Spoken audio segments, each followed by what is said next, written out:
Hello students, welcome to EPG Pathshala. I am Dr. Sanjay Kumar Chamoli from the Department of Physics and Astrophysics, University of Delhi. Today we are going to talk on module Radiation Detectors Part 4 under the paper Nuclear and Particle Physics. After completing this module, the students will be able to number 1. Understand interaction of gamma ray photons with matter via Compton scattering.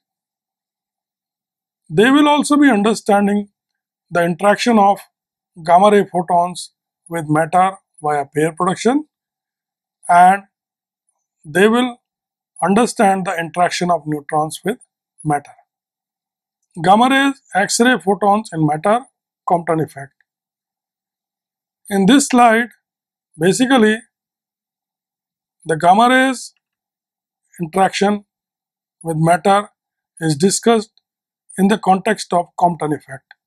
We know that when the gamma rays interact with matter, they interact with matter with three different processes: the photoelectric effect, the Compton effect, and pair production. In this slide, the Compton effect kind of interaction is given. Scattering between gamma ray photon with free electron of the absorber. This is what happens in Compton effect.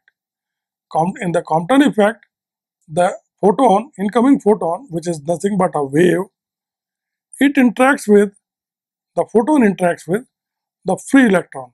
Free electron means the outermost orbit electron of the atom.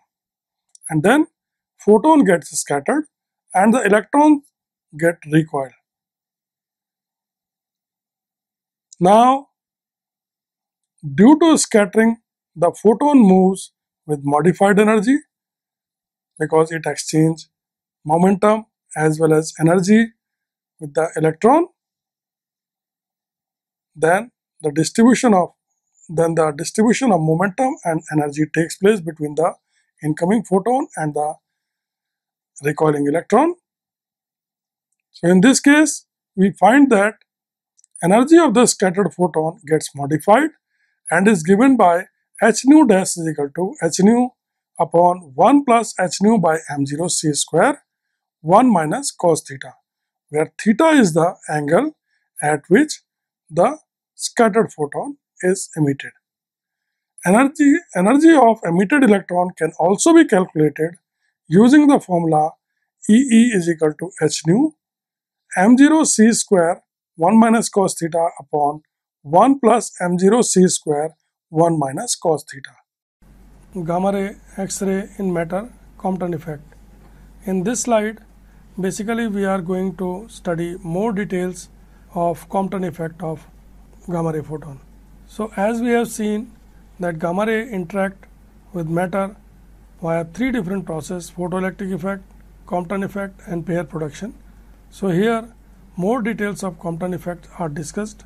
Now the angle relationship is cot phi is equal to 1 plus m0 c square upon h nu into tan theta. Energy sharing between electron and photon depends on the scattering angle.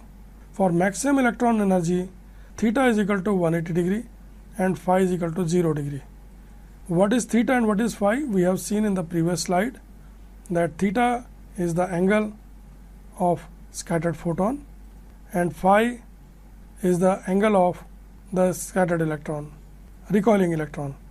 So for maximum electron energy, that is for maximum recoil, the photon has to basically scatter at an angle of 180 degree or should be reflected back, and in this situation phi is equal to 0. If we put these two values in the above equation, we can get the conditions for maximum energy transfer to the electron. Even in the extreme case, some energy is still retained by the photon. Since all scattering angles are possible, so we get EE is equal to 0 minus h nu. So what does this mean? This means that when the photons enter in the material medium, they basically have interaction with the electron, and due to that interaction the scattering of electron take place and photon is also scattered.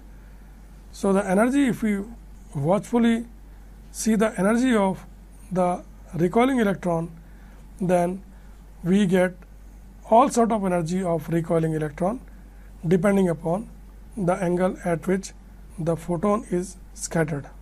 The probability of Compton scattering depends on the number of electrons present in the material, so increases with Z. What does this mean? This means that if we have different material and the same energy photon interact with them, then the Compton scattering will be highest in the material which has got highest Z.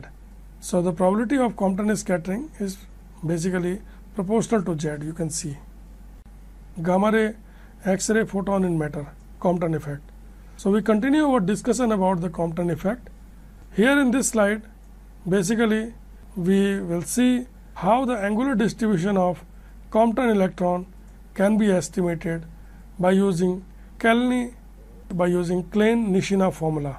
So there is a well developed theory of Compton effect of photons in matter, and that theory was basically developed by Klein-Nishina, and they came up with a formula which gives the angular distribution of Compton electrons, and the formula is shown here, that is angular distribution d sigma over d omega at a particular angle theta, scattering of photon, is equal to 1 by 2 r e square bracket e gamma dash over e gamma square bracket e gamma over e gamma dash plus e gamma dash over e gamma minus sin square theta, and the unit of this is centimeter square per steradian, where E gamma is the energy of the incoming photon, E gamma dash is the energy of the scattered photon, theta is the angle of scattering of photon with respect to the initial direction of motion. D sigma over d theta is equal to 1 by 2 r e square bracket 1 upon 1 plus alpha 1 minus cos theta whole square into bracket 1 plus cos square theta plus alpha square 1 minus cos theta whole square upon 1 plus alpha 1 minus cos theta, and the unit of this is also centimeter square per steradian, where alpha is equal to E gamma upon m0 c square and Re is equal to classical electron radius, and that is basically given as equivalent to 2.82 into 10 to the power minus 13 centimeter. Gamma ray, X-ray, photon in matter, Compton effect. So we continue with our discussion about the Compton effect, that when the gamma ray photon enters in the medium, it interacts with the electrons of the medium via Compton effect. In the Compton effect, we have understood that it's an interaction of the incoming photon, which is a wave or a radiation, with the electron of the medium. Which electron? The outermost orbit electron of the atom, which we are calling as the free electron. So it's an interaction between the photon and the outermost orbit electron. Due to this interaction, the momentum and energy exchange take place between the photon and the electron, and as a result, photon is emitted and electron gets recoiled at some angle. In this slide, basically, the angular distribution pattern of scattered photon is given as a function of different gamma ray energy photons. So here in this slide, basically a plot is given where in this plot, basically the scattering, the number of photons emitted as a function of a scattering angle is given. So here you can see that there is a strong angle dependence of scattering, and with increase in energy, with increase in scattering angle, you can see that different number of photons are getting collected. The maximum, the behavior of the scattering angle is strongly energy dependent. So we can see that corresponding to different energies of the incoming photon, the number of photons emitted it at a particular angle are basically different. Gamma ray, X-ray, photon in matter, Compton effect. So we continue our discussion about the Compton effect. Here in this slide, basically the Compton scattering as a function of gamma ray energy is basically shown for different sizes of detector. Now in this slide, basically one picture is given in which three different curves are being plotted. First curve is for small crystal, it means for a small size of detector. Second one is for medium crystal means medium size of detector. And third one is for large crystal, that is large size of detector. So here basically it has been shown that when the gamma ray of a given energy enters in these three different kind of detectors, different size of detectors, then what happens? When the incoming gamma radiation enters in the detector of a small size, then we observe 3-4 points in the spectrum. They are marked as A, B, C, D, where A represents the peak when no gamma is scattered. B represent when a scattering of gamma takes place at 180 degree, which is also called the Compton edge.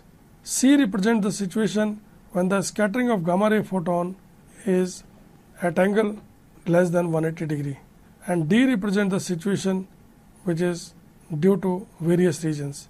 So now if we observe the behavior of incoming photon of a given energy in three different sizes of detectors, then we observe that the nature of A, B, C, D portion changes with the size. In the case of small size detector, we don't observe, or you can say that A is basically, which is also termed as the photo peak, is very small in size because detector size is small, because of which all gamma photons do not get trapped inside it and there is less photoelectric effect. But as a function of increase in size of the detector, we can say that the gamma ray photon probability of interaction becomes more and more, and because of which you can see that in the detector of largest size there is a clear cut nice photo peak of gamma ray. A represents the photo peak which is considerably high in the detector of largest size, whereas A is the smallest in the detector of small crystal.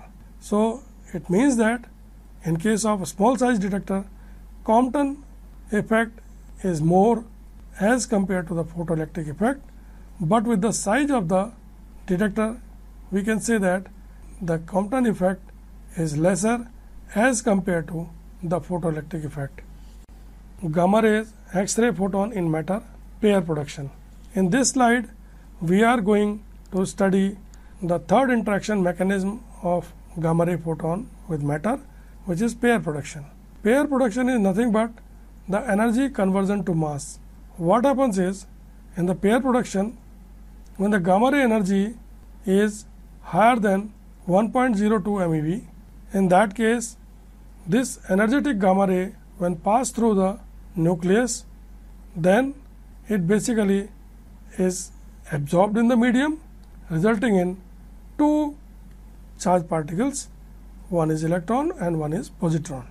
These positron and electrons travel through the medium, and the positron again gets combined to a nearby electron, and then two gamma photons are emitted opposite to each other. So this process is called pair production. So pair production is nothing but the loss of energetic gamma photon in terms of pair of charged particle production. So in this case, basically in this process, a gamma ray photon spontaneously gets converted into an electron positron pair, and the philosophy of this kind of conversion is shown in the picture given below, whereas a photon with energy greater than 1.02 MeV is trying to pass through the medium, and in the field around the nucleus basically it gets converted into, it is completely lost and electron positron pair is emitted. Positron pair on passing through the matter again gets interact with the electron, and 2 gamma photons of energy 0.511 MeV are basically released in opposite direction. Gamma ray photon, X-ray photon in matter, pair production. So we continue our discussion about the pair production of gamma rays in matter. In the pair production process, case of pair production, the process always takes place near nucleus to conserve momentum. So it is seen basically that pair production always takes place in the neighborhood of the nucleus. Why it is so? Because it is so due to conserve momentum. The process has to conserve momentum. Momentum conservation has to follow in this process. To conserve that momentum, basically the process takes place near the nucleus. Also, it has been observed that the pair production is a dominant process for gamma ray photons of energy greater than 1.02 MeV. Why this energy requirement is there? Because in this process electron positron pair is produced. So energy has to convert mass, and the mass of the rest mass of electron is 0.511 MeV, and positron is the antiparticle of electron. So in total the energy of the incoming photon has to be greater than 1.02 MeV to create the pair of particles. Also, it has been observed that in case of pair production, the cross section varies with Z square of the absorber and E gamma. Here in this slide on the right hand side, one picture is shown which is basically a representation of the probability of pair production as a function of photon energy. So here you can see that this basically variation of pair production, probability of pair production as a function of energy is shown for different elements. So here in this case we can say that in case of lead and aluminum, for low energy photons the Compton effect is dominant, whereas pair production is less. But as the gamma ray energy goes beyond 50 MeV, in that case the pair production basically dominates, and for gamma ray photon of energy around 500 MeV or more, we can see that for all elements, for all observing media, the pair production is the only way by which the high energy photons lose their energy in the medium. Gamma ray, X-ray photon in matter. So we continue our discussion about the interaction of photons with matter. Here in this slide, we can see that all the three processes, the gamma ray basically interact with matter and get detected. The total cross section per atom for gamma ray photon can be represented as sigma is equal to tau of photon plus Z into sigma c plus k pair. So it means the total interaction cross section of gamma ray photons with matter is the combination of the interaction of photons via three different processes. Tau photon is the interaction probability of incoming photon via photoelectric effect. Z is the atomic number of the absorbing medium. Sigma c is the interaction cross section of incoming photon via Compton scattering, and k pair is the interaction cross section of incoming photon via pair production. Extra energy sharing means when the incoming photon has energy much greater than that required to produce the electron positron pair, that is 1.02 MeV, then the extra energy of the incoming photon is shared between electron and positron. And how it is shared? It is given by the equation energy of positron is nearly equal to energy of electron is equal to h nu minus 1.022 by 2 MeV. We can clearly see that the positron and electron almost get equal share of energy when the energy of the incoming photon is greater than 1.02 MeV. In this slide on the right hand side, we can see one picture where the probability of three processes of photon interaction in matter is shown as a function of energy of the photon. So here you can see that the three processes are shown: photoelectric effect, Compton effect and pair production, and it is also shown that in which energy regime they are dominant. So you can see that when gamma ray photon energy is less than around 200 keV or so, photoelectric effect is the dominant process. But as the energy increases, the Compton effect is more probable as compared to photoelectric effect, and as the energy increase beyond 1.02 MeV, we can clearly see that the pair production dominant process. Interaction of neutrons with matter. So in this slide, basically we are going to study that how the neutrons are getting detected in the detector. So neutrons, as we know that neutrons are like other radiation, they can get detected via some interaction. If they don't interact, they will not get detected. This is the simple philosophy for any kind of radiation. So in this slide, basically we will study that how neutrons interact with matter. Now since electrons do not have any charge, so they interact with matter via strong interaction. Now we know that neutrons are neutral particles, they don't have any charge, so they cannot interact with the electrons of the medium or nucleus of the medium, nucleus of the atoms of the medium via electromagnetic force. Since they are neutral and electromagnetic force acts between two charged objects. So there is only one possibility by which the neutrons can interact with matter, and that is through the nuclear reaction. So neutrons basically interact with matter via strong interaction. What happens is when the neutrons interact with the matter via strong interaction, they undergo some kind of reaction, and as a result of that reaction, some charged particles are produced, and those charged particles basically lose their energy in the detector medium, and then they get detected. They get completely absorbed, and through their absorption or their detection, basically we can say that the neutrons have entered and reacted in the matter. So it means conclusively we can say that the neutrons get detected in the detector through the response of the secondary radiation they produce in matter.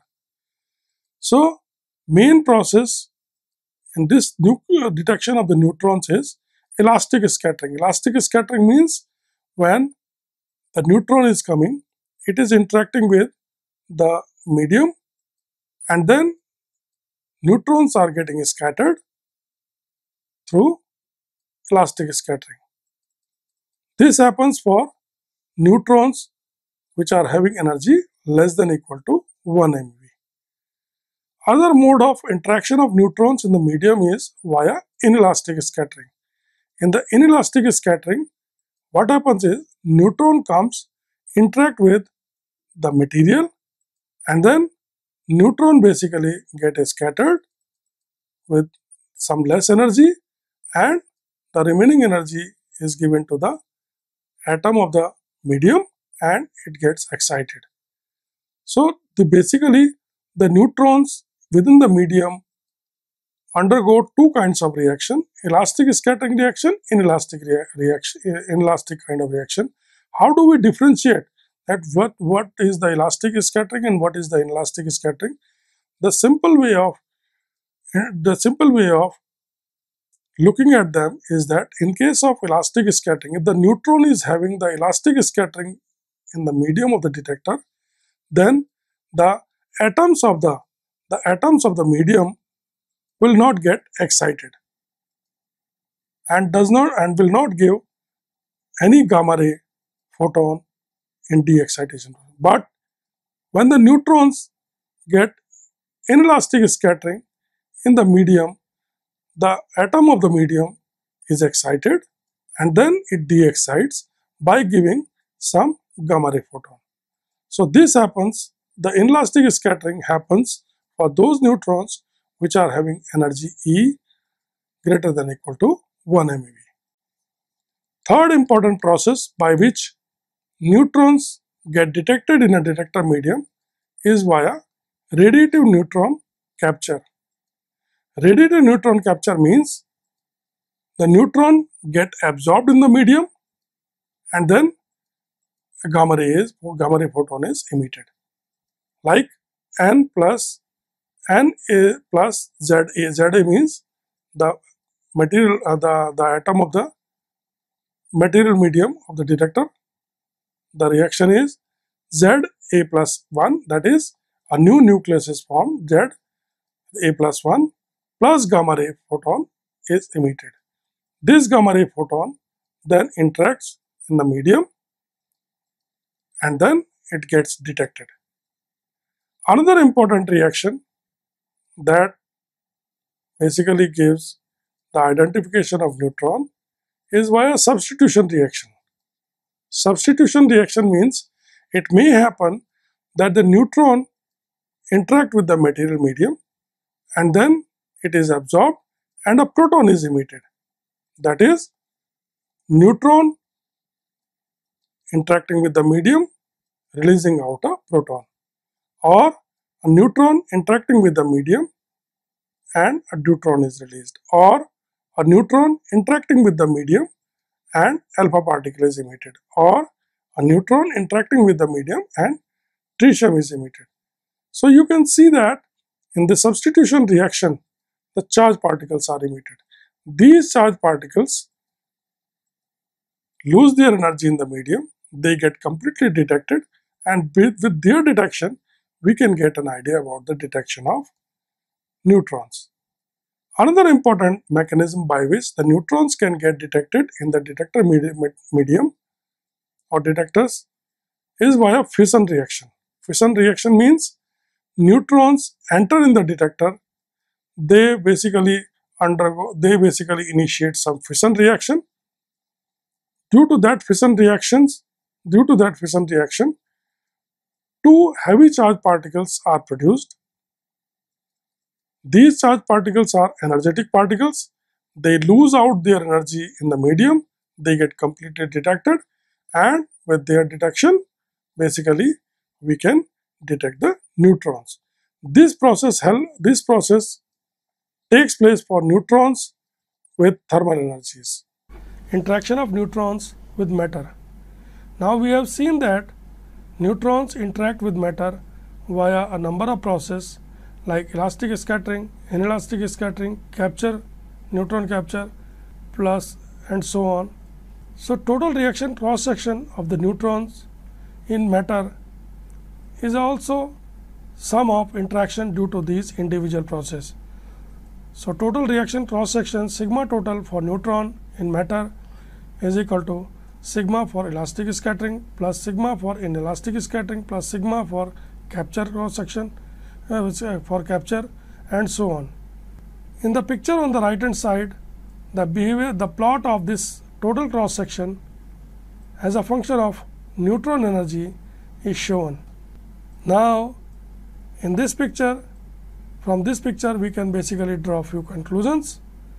First of all, the first conclusion that we can draw is that the cross section decreases with increase in neutron energy. The second conclusion that we can draw, that for low energy neutrons, the behavior of cross section follows the 1 by v rule, where v is the velocity of the incoming neutron. So for low energy neutron, the total cross section is directly proportional to 1 by v.